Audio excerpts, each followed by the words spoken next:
Hello friends, welcome to our channel. అందరికీ నమస్తే అండి. ఈరోజు నేను ఈ వీడియోలో చూపించబోయే రెసిపీ ఏంటంటే రాగి పాల జావా.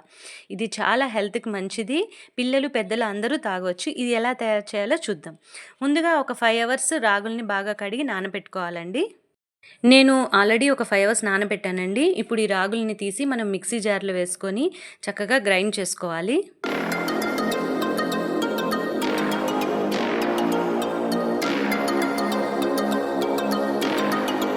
ఇలా చక్కగా వేసుకున్నాక మనం మెత్తగా మిక్సీ పట్టుకోవాలి. మిక్సీ వేశాక చూడండి, రాగుల కలరు వైట్ కలర్‌లో మారతాయి. అంటే రాగులు నానబెట్టిన రాగులో నుంచి వైట్‌గా పాలనేది మనకి విడిపోతూ ఉంటుంది. కొంచెం కొంచెం వాటర్ పోసుకుంటూ చక్కగా బాగా గ్రైండ్ చేయాలి మెత్తగా.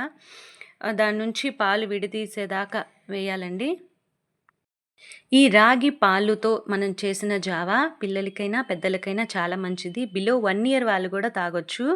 కాబట్టి దీన్ని మనము ఇలాగ మెత్తగా చేసుకున్నాక ఫిల్టర్ చేసుకోవాలి. చూసారు కదా, పాలు దాని నుంచి విడిపోతున్నాయి.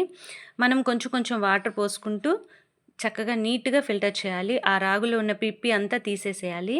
ఈ రాగి పాల జావని మనం రెడీ చేసుకుంటాం కదండీ! దీన్ని మనం డైరెక్ట్‌గా తాగొచ్చు. కానీ అలా తాగలేం కాబట్టి ఎవరైనా సరే కావాలంటే షుగర్ గానీ, లేదంటే బెల్లం కానీ యాడ్ చేసుకొని తాగితే వేడి వేడి మీద చాలా బావుంటుంది.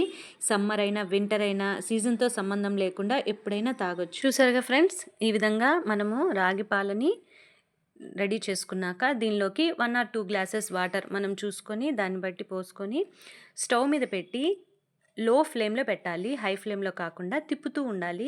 మనం జావ పెట్టుకుంటాం కదా రాగి పిండితో, ఏ విధంగా అలానే ఈ పాలని కూడా చిక్కబడేదాకా తిప్పుతూ ఉండాలి. లేదు అంటే ఉండలు కట్టేస్తుంది. సో, మనము దగ్గర ఉండి కొంచెం తిప్పితే ఒక 2 మినిట్స్‌లో ఇది రెడీ అయిపోతుంది. రాగులు చాలా మంచిది. ఎలా మంచిది అంటే ఇందులో కాల్షియం ఉంటుంది. సో, మనకి డైజెషన్‌కి కూడా చాలా ఉపయోగపడుతుంది. మనకి పిల్లలకి కానీ, పెద్దలకి కానీ, డైజెషన్ ప్రాబ్లమ్స్ ఉన్నోళ్ళు కానీ ఎవరైనా సరే ఈ రాగి పాలను జావలా కాచుకొని తాగితే చాలా మంచిది. కాల్షియం బాగా ఉంటుంది.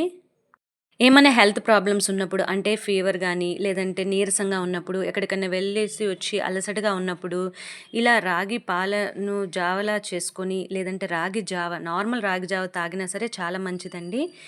చాలా ఈజీ రెసిపీ కదా! సో, ఈ రాగి పాల జావ రెసిపీ మీ అందరికీ నచ్చిందనుకుంటాను.